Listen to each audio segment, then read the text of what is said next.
So, the beginning of the month, I start talking about the letter to the Romans.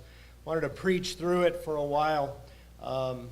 In the letter to the Romans, I'll start over. See, I get hand signals in the back, and sometimes start throwing me off.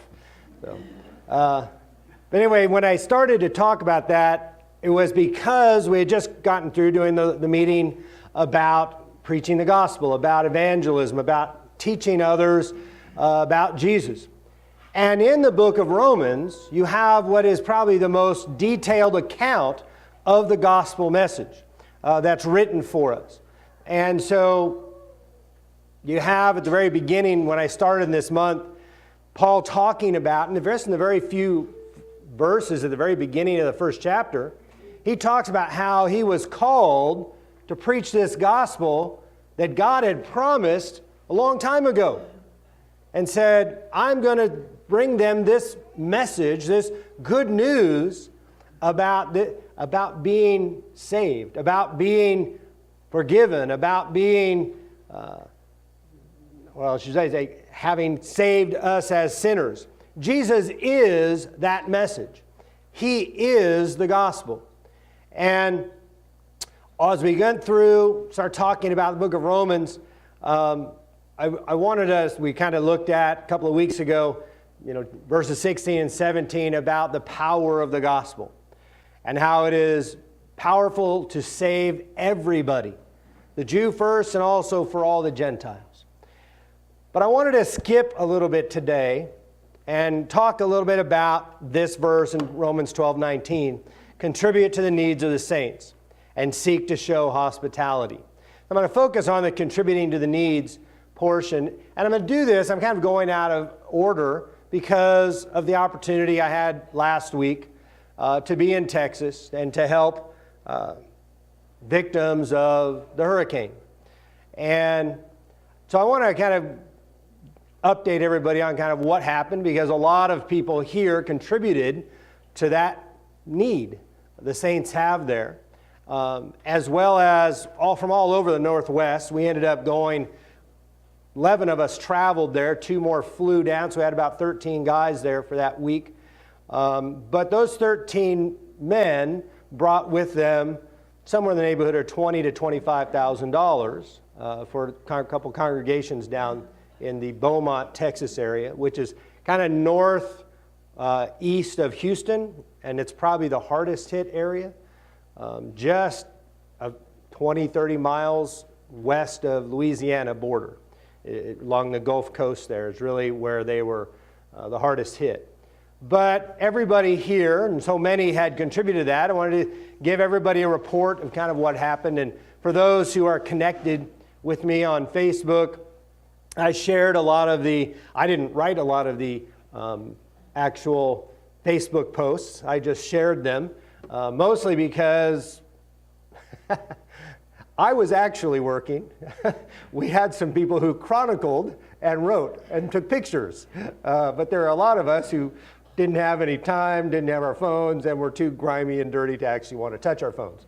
But so but it was good to have, everybody's got a part, right? We had the chronicler in chief with us. It does. Everybody kind of plays a role and plays a part. But I want to talk, and I'm going to talk a little bit about what I learned that I really hadn't known before, that I had never really experienced before. And so we're going to talk about that in a moment. But I want to look at the passage that's already been read in Romans 12 there, and look at it in a little broader sense, this idea of contributing to the needs of the saints. The context of this little passage is to love genuinely. Now the word genuine here is actually just an adjective to love. And so we know that we're supposed to love God and love our neighbors. But what he's telling us and urging here in this letter, Paul, is you've got to love genuinely. It's got to be sincere. It's got to be from the heart. You have to really feel the love that you are trying to share with others. And I think much of the rest of the passage is a description of really genuinely loving people. And so you're holding fast to that which is good. You're rejecting those things that are evil. You're loving one another with brotherly affection. That sentence, by the way, has two different words for love in it. And that you actually have a genuine brotherly love for what other people. And he says we need to love one another that way. In fact, that word love one another is really to love dearly. To love like, you can't hardly help it. And he says you need to outdo one another in showing honor. The idea of respecting other people, of honoring other people. We need to really go, I'm going to do that better than you're going to do that. Isn't that kind of a weird statement, to outdo? It almost has this competitive thing to it. But he says, we're going to respect each other. We're going to honor one another. That's what we're called to do as Christians. And he says, we're not going to be slothful in zeal. We're going to be zealous. We're going to be fervent. This is what he's urging us to live and to be. Have our spirit be filled and to be fervent, to serve the Lord. That's what genuine love is really about serving God. And when we are loving one another, when we are zealous and fervent in spirit and affection with one another, that's part of serving God. And so he says, we're rejoicing in the hope that he's given us. We're patient in the troubles that come our way. We're constant in prayer, contributing to the needs of the saints. The word contribute, by the way, it's used a lot of places in the Bible, and the word means to share, that we share. We share other people's troubles, we share other people's struggles, we share other people's needs. So when I have a little extra and somebody else has got a need, I share. That's what he called Christians to do. All the time. Now sometimes what do we share? It's not always money. Sometimes the needs they might have is just the sharing of my time. Right? It isn't just about, that's why I don't love the word contribute here, because it just has this idea of passing out money. But the idea of sharing means maybe I'm sharing my house, which down in Texas, there's a lot of house sharing going on. The one congregation we spent the majority of our time with in a little town called Vidor, Texas, 75% of the congregation, maybe a little under that, had been flooded out. So where were all those people staying? And other people. Houses. I know the first house we stayed at in Houston, when we first got to Houston, which is about an hour and a half away, there were 11 of us staying there along with some other people, but their house was a complete disaster. Not that it had not been flooded at all, but they had lots of people in it for the last couple of weeks. There had been lots of people living there, lying all over the floors, all over the couches, all over the house. And that's part of sharing. That's what he's talking about here. That is what we are called to do, to share. Part of us, our abilities, our finances, our time with those who are in need. And he says, the last one, to seek, show, and to show hospitality. The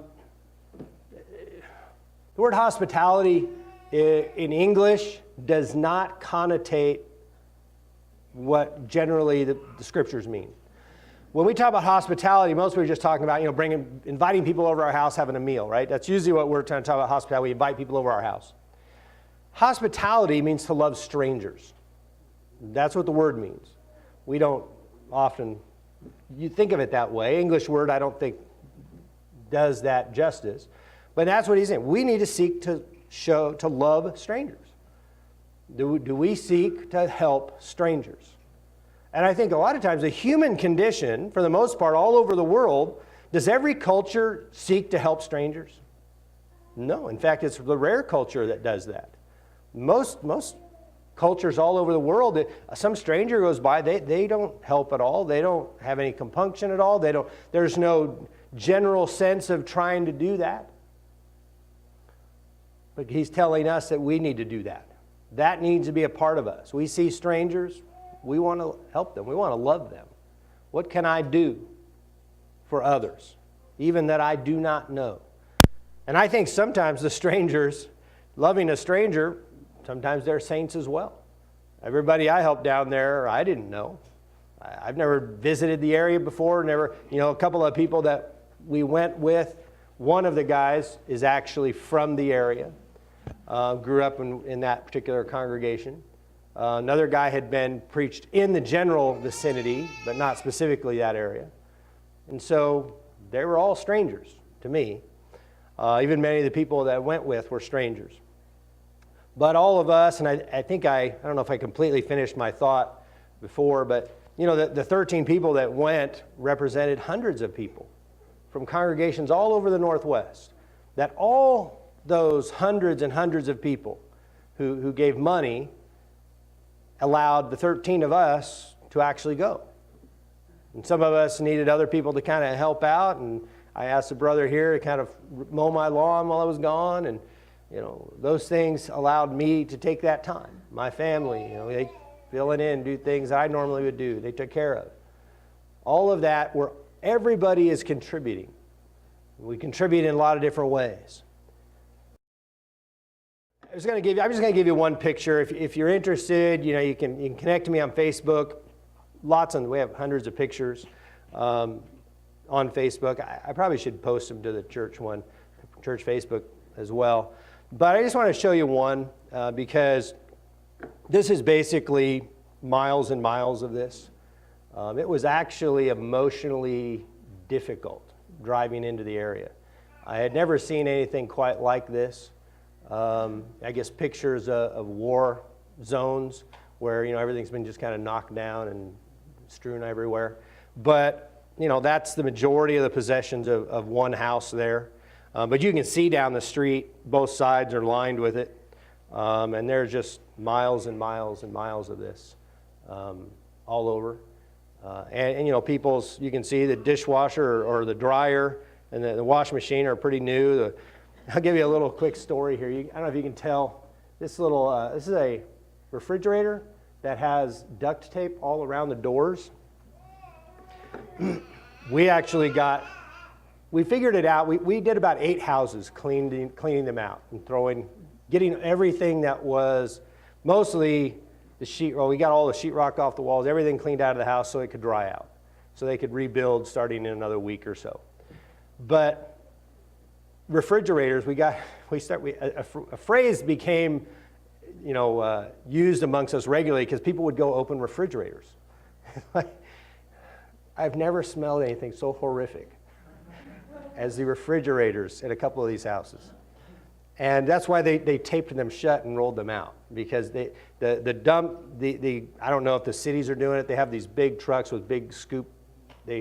They grab all this junk and throw them in dumpsters, on trucks, and they haul it away. And I'm sure they'll be doing that 7 days a week, 24 hours a day for probably quite a long time. But we actually were moving one of them out, one house, and guys that had opened it and they filled the house with it. We finished the house. The guys were rolling the refrigerator out to the sidewalk or the street. And me and another guy were like a couple houses away at my truck, and they didn't tape it. And they got it out there, and they hit on something, and it tipped over and dumped the whole thing on the street. And from 2 houses away immediately, it was horrible. I can't imagine. I have dug ditches and trenches in sewer lines. I have been standing in broken sewer lines, and it didn't compare to the smell that came out of these refrigerators. It was, the only other one was somebody had dumped a bunch of raw shrimp on the side of the road. That probably equaled it, but it was, this is everybody's, this is everything that most of these people own. And a lot of these people, one of the things that happened for the majority of the people in the area did not get flooded by the storm. They got flooded by the release of the reservoirs, because the reservoirs were going to fail. And so they released water. And so many of them thought the water had come up some, had gone away, and then the next day came rushing in. And so they hadn't gotten out. They hadn't, taken everything out. And it came too quickly. One house that we'd worked on that had actually been rebuilt 3 years ago, they put it on 4-foot piers, 4 foot off the ground. The water was 5 feet inside the house. And that water went from inches after the storm, went up about a foot, went away. They thought they were fine. Within an hour, it had gone and reached inside their house the next day. And so they were evacuated on boats in that particular house. But, good things came out of these things, though. That particular lady was a new Christian. And we were working on a street. She had a number of cousins on the street that lived with her.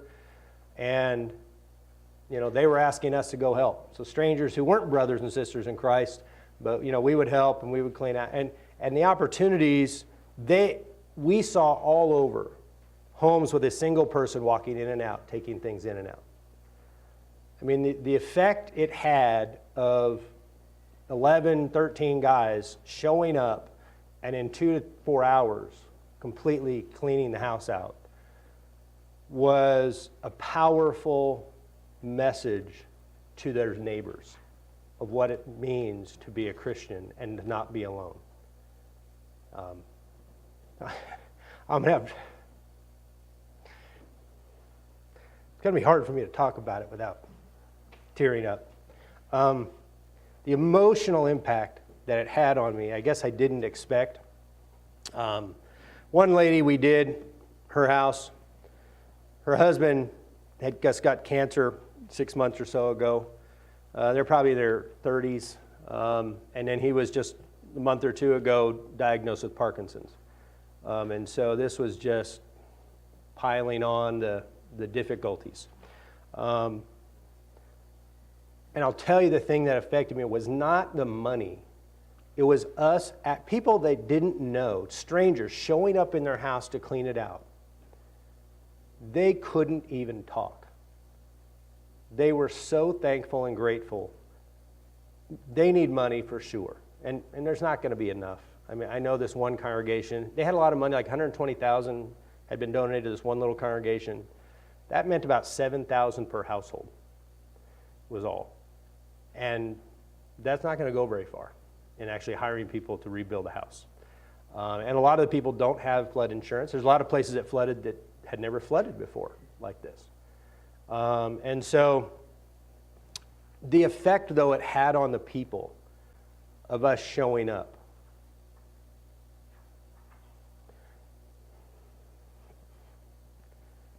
that was the part of sharing that I never really grasped how important that is, to just show up. And I think it meant more than the actual work we did.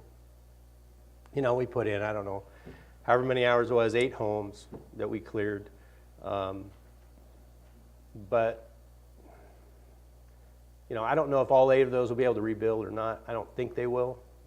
I don't know that they'll ever get enough donations to rebuild their homes, a lot of them. So I'm sure a number of them will end up bankrupt, and they'll give their homes back to the bank. But what it meant for brothers and sisters to show up at these most difficult of times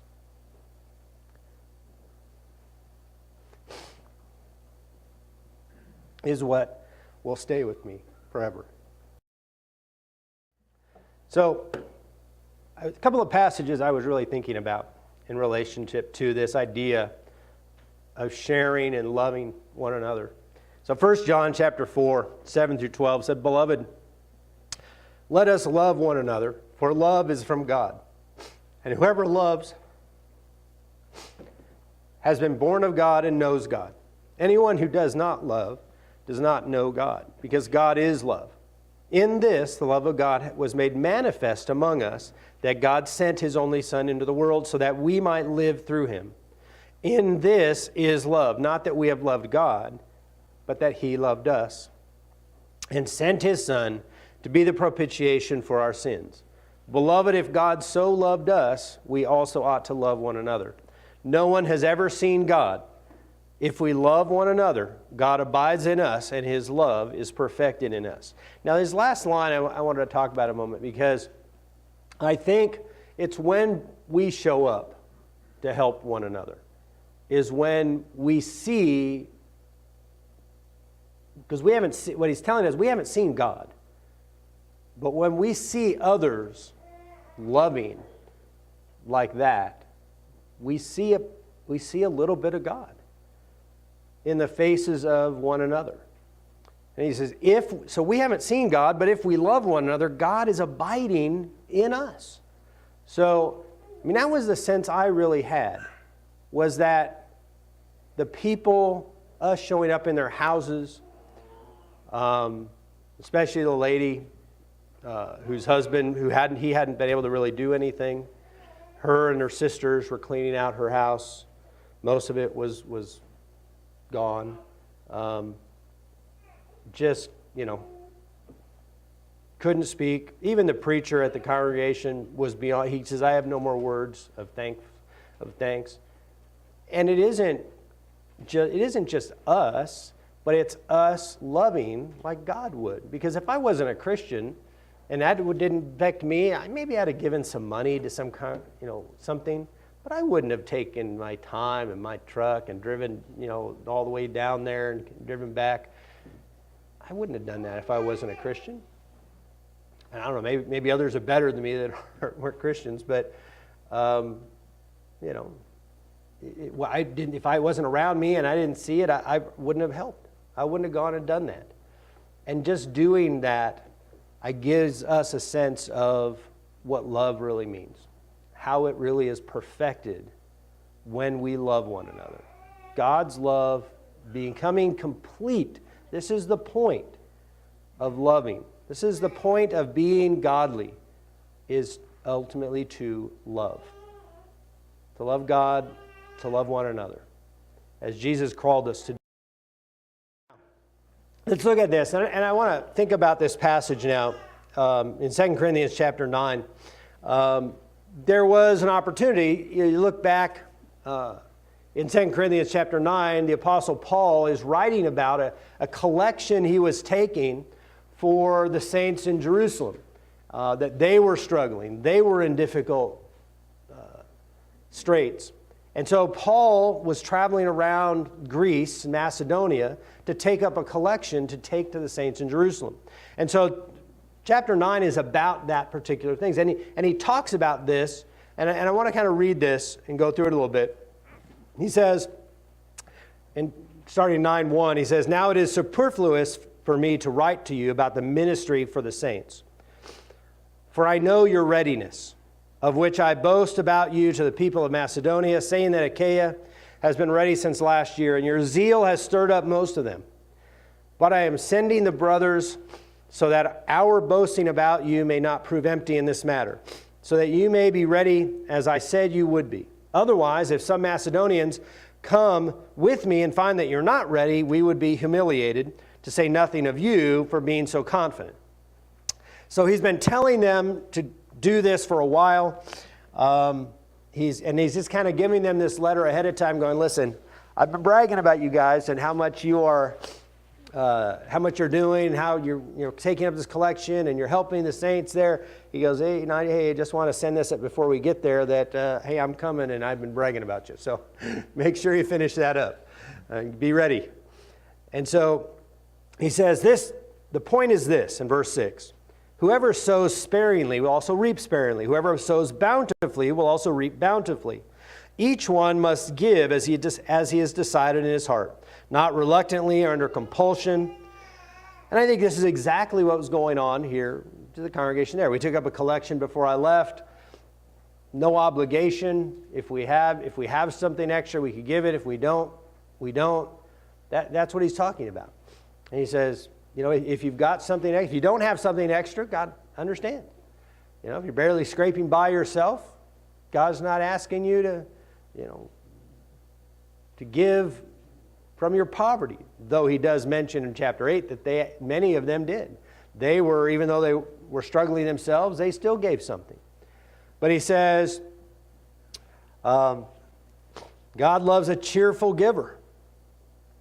Are we happy to share with others? I think that's the point he's making. Connecting these idea of contributing or sharing with the needs of the saints. That's what they're doing here. They were sharing with the needs of the saints. Are we happy to do that? Are we glad when we are able to do that? And that's what he's asking of us. That we're glad that we can share with others. And he says, God is able to make all grace abound to you, so that having all sufficiency in all things at all times, and by the way, all sufficiency really carries the idea of contentment. Are you content with what you have? Yeah. It's like, hey, I've got, eggs and milk and nothing else in the refrigerator. Am I content or not content? Contentment, by the way, all sufficiency doesn't mean abundance. It just means, sufficient is a pretty low level, by the way. I don't know if we always realize that. I think as Americans especially, we kind of get ingrained in thinking, well, what's necessary? Well, let's see. The necessary things of life. Well, Wi-Fi, obviously.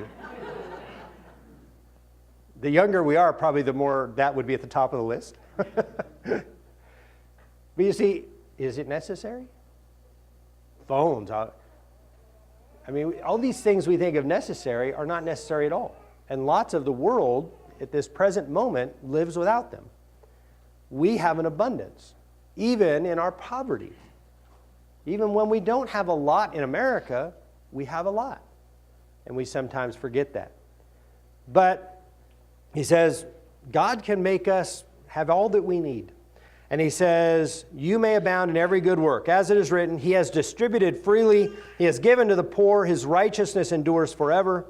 He who supplies seed to the sower and bread for food will supply and multiply your seed for sowing and increase the harvest of your righteousness.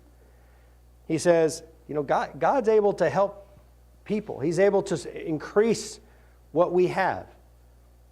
Well, based on this, what he's talking about here, who do you think God would want to help supply with more? Somebody who shares, who gives and helps and contributes, or those who hoard up, those who keep for themselves? And that's kind of what he's talking about. I'm going to help those who share it.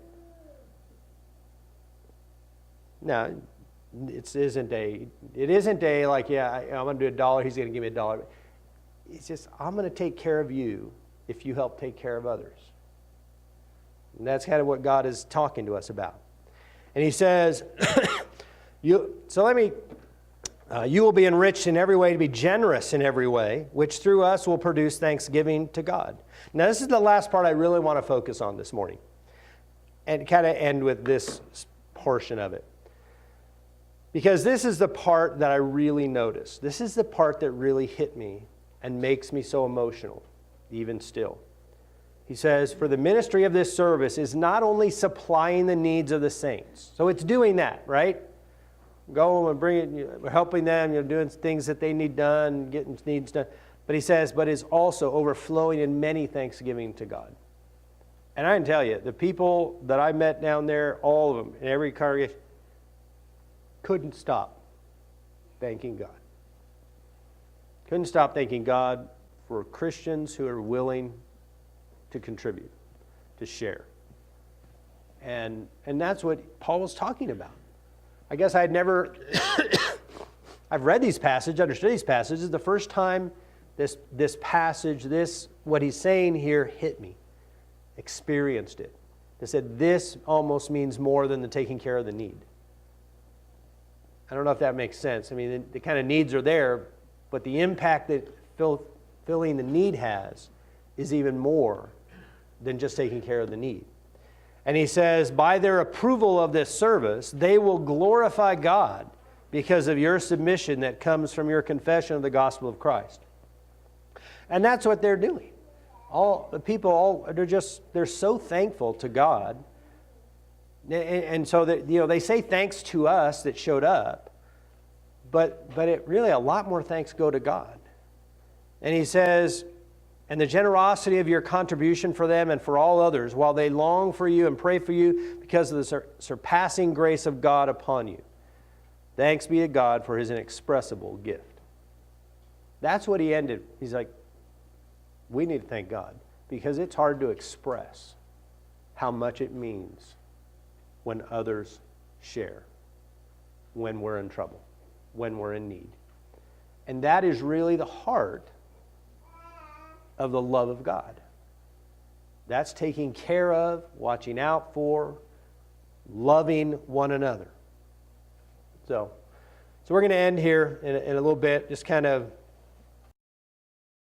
if you have other questions about it, the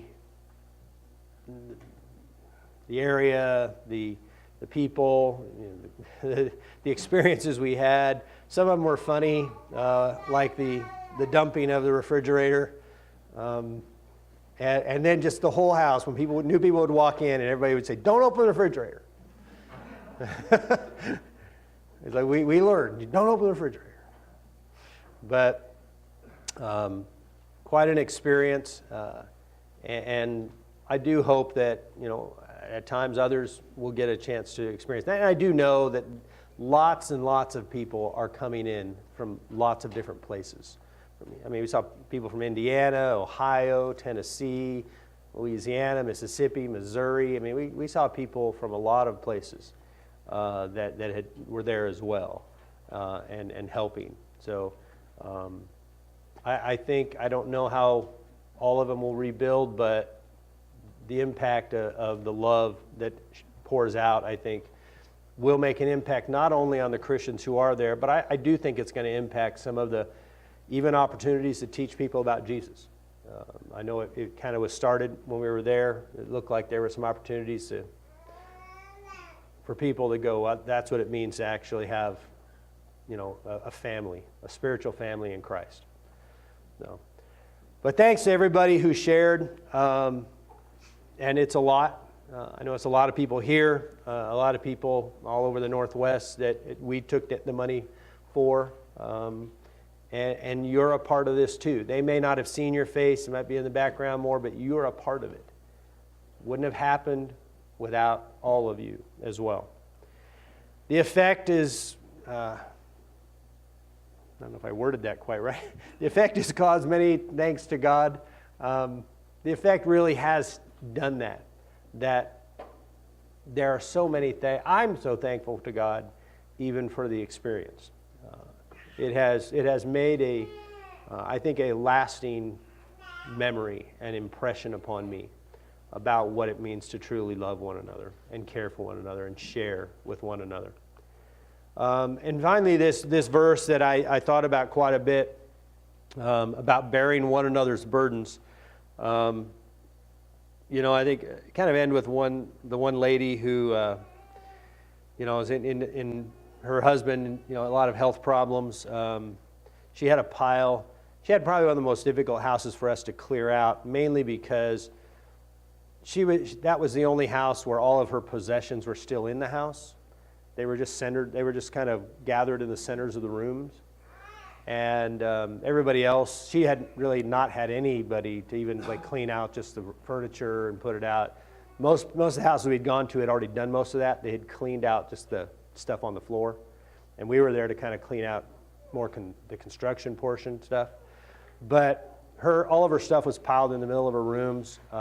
We offered a number of times. One of the brothers there was offering to help her put it all in bins, put all of her personal goods in bins and everything, and she kept saying no, no, no, and I eventually kind of pulled me, son, you're a fairly young guy, and I kind of pulled him aside a little bit. So listen, there's reason she doesn't want to go through all these things with all of us is that she has all kinds of personal belongings, personal pictures of her kids, and this is gonna tear her heart out.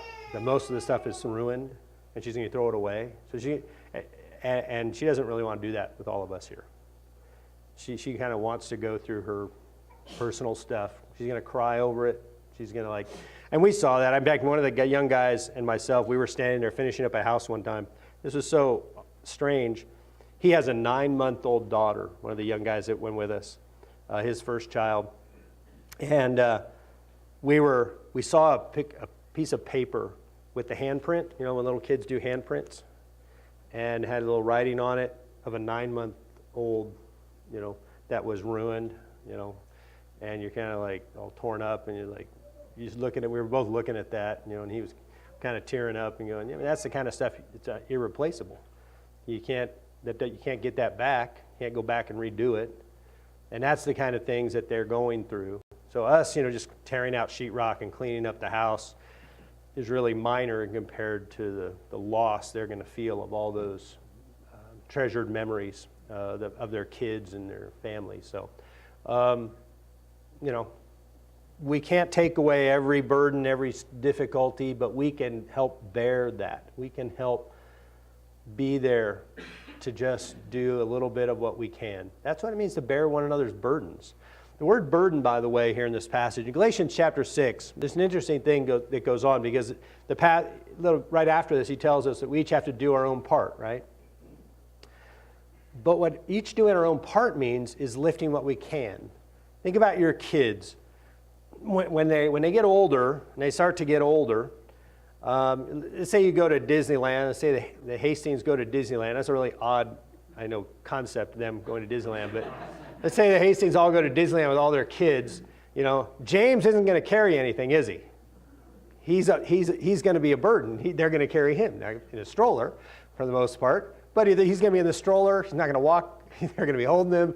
He's not going to carry anything. But as they get a little older, little Wendy's going to probably have her own little backpack or something to carry around. Now, is she going to carry it all day? No. She's going to carry it for a little while. She's going to carry it when she can. She's going to do her part. She's going to do it, and as she gets older, it'll more and more. But that's what it means. There's two things that going on there. We all do our part, what we can, but then the word burden here means is something that is too heavy for us. Do we help people when something's too heavy? That's what he's talking about. When something's too big and it's too hard and it's too much, we need one another. And that's really the point of these passages. And this, what he tells us, is when we do that, we are fulfilling the law of Christ. That's what it means to be a Christian. Helping others when things are just too much.